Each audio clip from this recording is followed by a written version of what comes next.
से ही पेंटर बनना चाहती थी, पर उसके माँ और पिताजी ने उसको कभी भी इस चीज के लिए सपोर्ट नहीं किया और उसकी शादी नीरव से हो गई। नीरव रजनी को बहुत प्यार करता था, पर रजनी हमेशा चुपचाप ही रहती। वो इस शादी से खुश नहीं थी।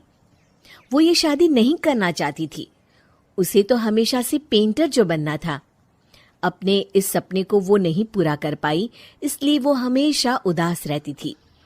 रजनी, बहुत ही बढ़िया फिल्म लगी है, कल देखने चले? नहीं जी, कल मुझे बहुत काम है, मैं नहीं जा पाऊंगी। अच्छा तो कोई बात नहीं, संडे को चलते हैं। देखिए, मुझे फिल्म देखना पसंद नहीं है, आपको जाना है तो चले जाइए। नीरव को मना करके रजनी वहां से चली जाती है और अपने बैग को खोलकर उसमें बंद पड़े ब्रश और कलर्स को देखकर रोने लगती है। रजनी, चलो ना कहीं बाहर खाने चलते हैं, कुछ तुम्हारी पसंद का। जी मुझे नहीं जाना, मेरी तबीयत ठीक नहीं है। रजनी वहां से चली जाती है। नीरव को समझ नहीं आता कि रजनी उससे इतना दूर क्यों रहती है। वो जब भी उसके साथ वक्त बिताना चाहता है, रजनी कोई ना कोई बहाना बना देती है। एक दिन घर पर कोई नहीं था। रजनी घर का सारा काम जल्दी से खत्म कर लेती है। घर पर अकेले होने के कारण वो सोचती है कि वो आज पेंटिंग करेगी। वो अपने कमरे में जाकर पेंट ब्रशेस और कलर्स निकालकर जैसे ही कलर मिक्स कर रही होती है कि दरवाजे पर बेल बज जाती है। अब कौन आ गया इस वक्त? इतनी मुश्किल से तो मुझे पेंट करने का मौका मिला है। रजनी दरवाजा खोलती है तो उसकी सास अपनी सहेलियों के साथ खड़ी होती है और सब घर के अंदर आ जाते हैं। अरे बहू, सबको शरबत बनाकर पिला दे, बाहर तो बड़ी गर्मी है। उफ। जी। रजनी पेंट ना कर पाने से उदास हो जाती है। उसे गुस्सा भी आ रहा होता है कि उसने इस शादी के लिए हाँ क्यों कह दी। वो रसोई में जा रही होती है कि उसकी सास उसे रोकती है। बहू, सबके खाने का भी इंतजाम कर लेना, आज का लंच तो ये सब यहीं करेगी। हाँ। रजनी बिना कुछ कहे रसोई में चली जाती है। सबके लिए खाना बनाती है। सब खाना खाते हैं और रजनी घड़ी देखती है कि ये सब कब जाएंगे ताकि वो अपनी पेंटिंग कर सके। जब शाम होती है तब सब चले जाते हैं अपने घर। अरे बहू, सब तेरे खाने की तो बहुत तारीफ कर रहे थे, सबको बहुत अच्छा लगा खाना। आपको मुझे सुबह बताना चाहिए था ना कि आपकी सहेलियां आ रही हैं। पता भी है कितना वक्त लगा सारा खाना बनाने में। अरे बहू, तू ऐसे कैसे बात कर रही है मुझसे? तो और कैसे बात करूं?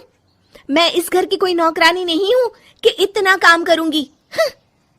रजनी अपने कमरे में जाकर दरवाजा बंद कर लेती है। शाम को जब नीरव आता है तो उसकी माँ उसे पूरी घटना के बारे में बताती है। क्या रजनी ने आपसे इस तरह बात की माँ?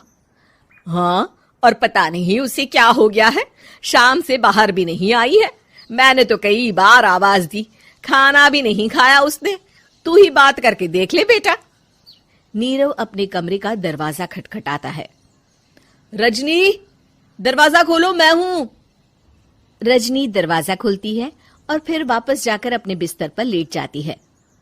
रजनी, माँ से बात करने का ये क्या तरीका है?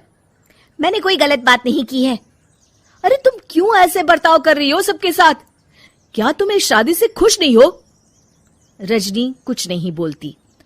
अरे बताओ मुझे रजनी, क्या ये शादी तुम्हारी मर्जी के खिलाफ हुई है? हाँ, मैं ये शादी कभी नहीं करना चाहती थी। तुमसे क्या, मैं किसी से भी शादी नहीं करना चाहती थी। रजनी रोने लगती है।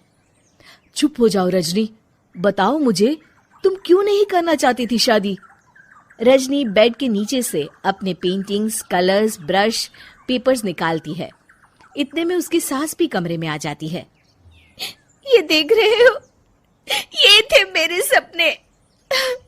मैं पेंटर बनना चाहती थी, पर माँ पापा ने कभी सपोर्ट नहीं किया और मेरी शादी करवा दी।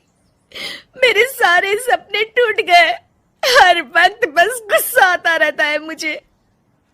मैं जानती हूँ कि आप लोगों की इसमें कोई गलती नहीं है, पर मैं क्या करूँ, मुझे समझ में नहीं आता।